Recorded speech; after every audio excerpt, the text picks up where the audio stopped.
he should not comfort a man while the dead is lying before him, because the bereaved is unsettled until he buried the dead. So this, so we're talking about olden days, before this, all of this morgues and all of the hospitals, stuff like that. So, I mean, if somebody died, so they were like for many years there were no like hospitals. So people would be sick, and doctors would come to visit them in their houses. So people would die in their beds. Like, I mean, that's it. So let's say the funeral is tomorrow, right? For whatever reason, I mean, it's too late today to the very person. The funeral is tomorrow. So death is in the next room, maybe even in this room. They just covered it with shit. So now you're going to talk to this guy. No, it's not good. You say not good. Let him bury the guy. At least, okay, it's his room is empty, his bed is empty. Okay, now I mean, it's also not good, but at least it is a little better for that person. Okay. The three examples are quoted from Pirkei Avos 4:23.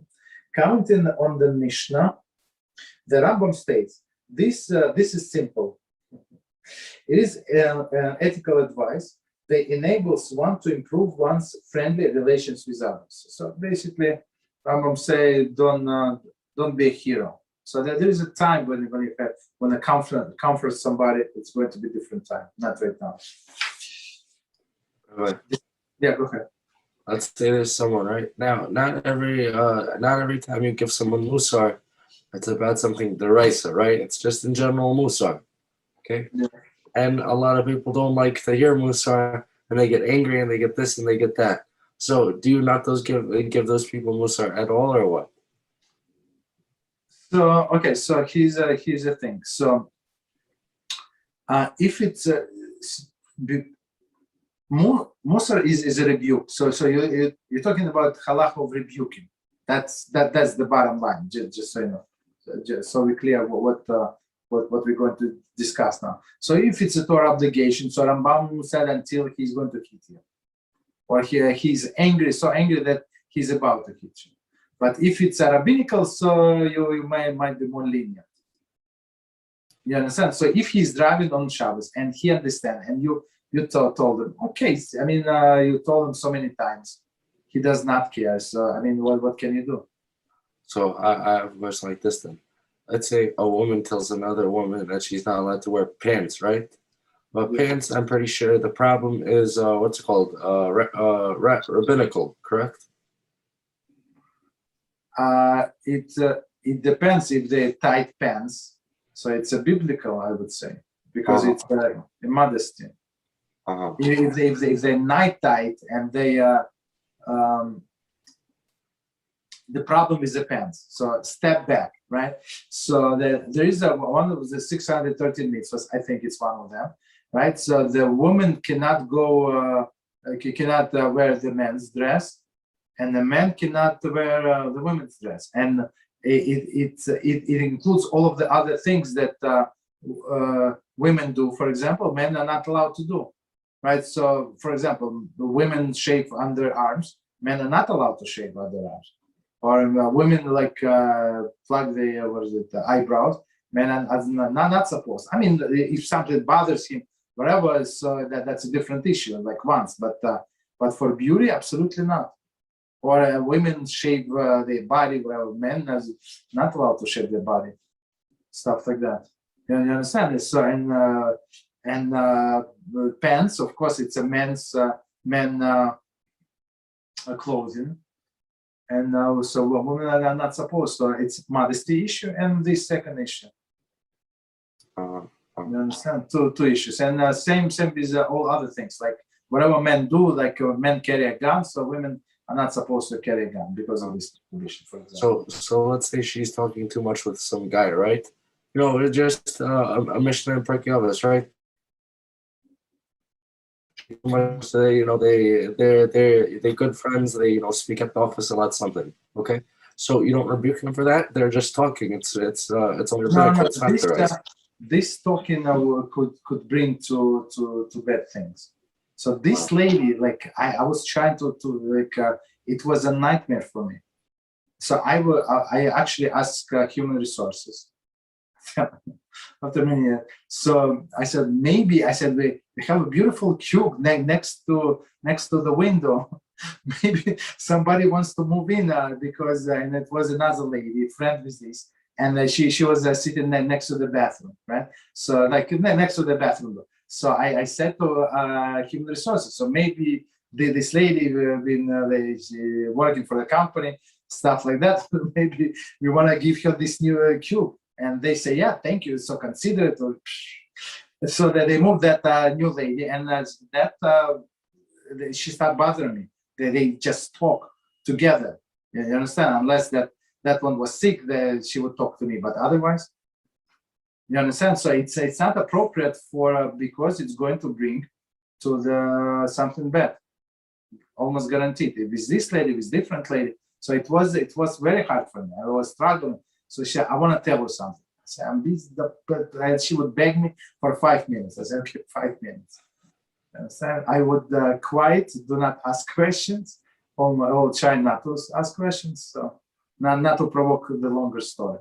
So I mean, in this work environment, it's like you put in this situation, like you're on the route. You understand? It would be Hil Hashem, but try to minimize it. So that's what I try to do: is bring another lady, keep her company. You understand? What's it called? Like over here, you said you have to rebuke someone because it might lead to an avera.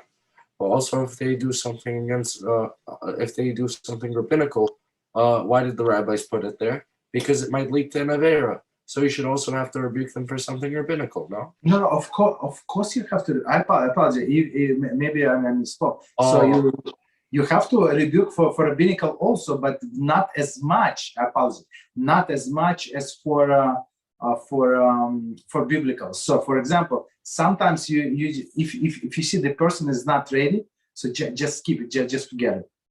For example, to wash for bread, for example, right? So I mean, it's a rabbinical mitzvah. So I mean,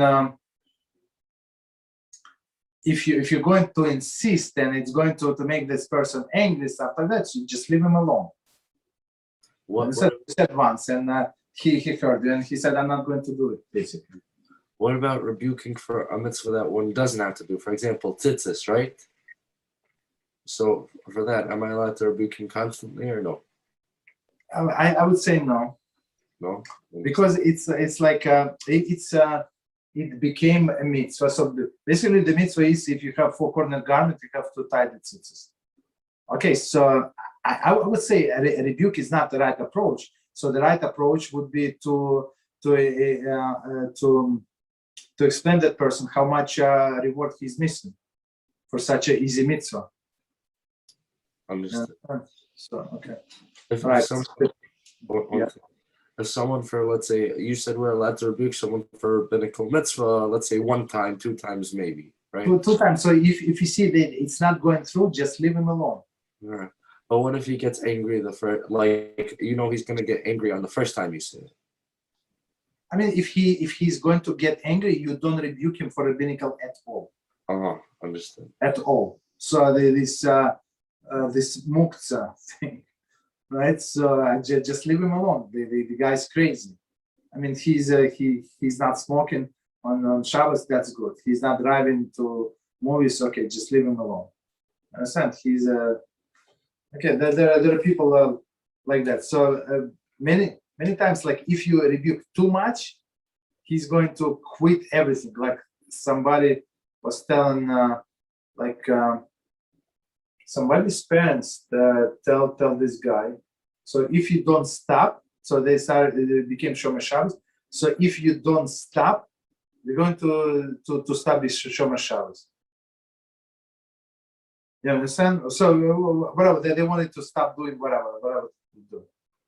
You understand? So what is the connection? What is the connection? But there are people like that. If you push them too much, they're going to break and throw out everything. So some people you just leave alone. So how then do you know which people not to push too much? So that's a life experience. You know, it's not like people with blue eyes you push more than people with brown eyes. No, there's not such a thing.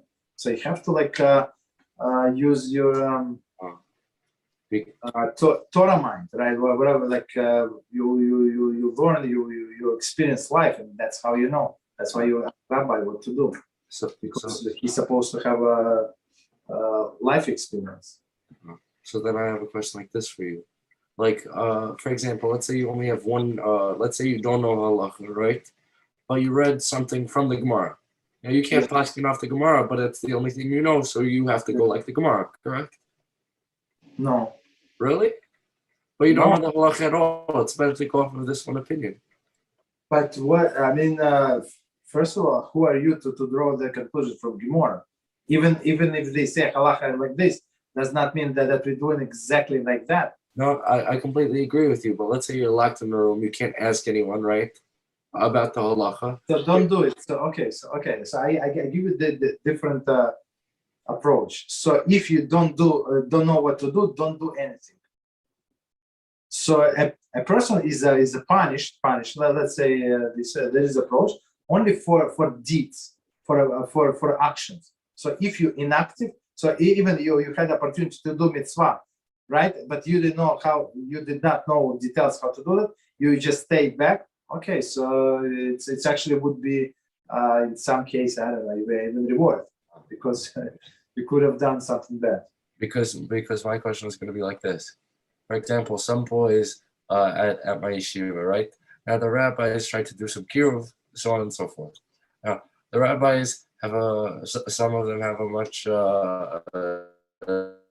as me, and the boys. It was just breaking up. Some rabbis have what?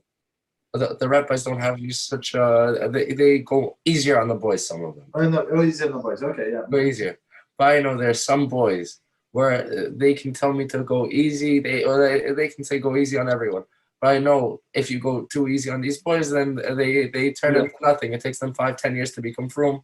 You tell them, Rambam, Halachah, Hilchot, Shabbos, then they keep Shabbos in 2 months. You see? Yes. So let's say I don't have any opinions. The rabbi tells me to do this way, and I can't listen to, and I don't know any other opinion. Should I still trust my own reasoning or go by that rabbi? If it's a hard question. So first of all, you have to verify that rabbi if he's kosher himself. Mm-hmm. How can you say that if he's not kosher himself? So it's better not to do anything until you heard from a kosher source or you saw it in a book. You understand? So you cannot just judge like that just because he's a rabbi. You know how people call themselves rabbis? In the shul that I go, it's like 7 rabbis, maybe more. But let's say he is a kosher rabbi, then what? So if he's kosher rabbi, of course you have to, you're allowed to listen. Follow him. Understand? Yes, there is no problem. Yeah. Okay, so let's try to continue. The same applies in all other similar cases, meaning to keep quiet and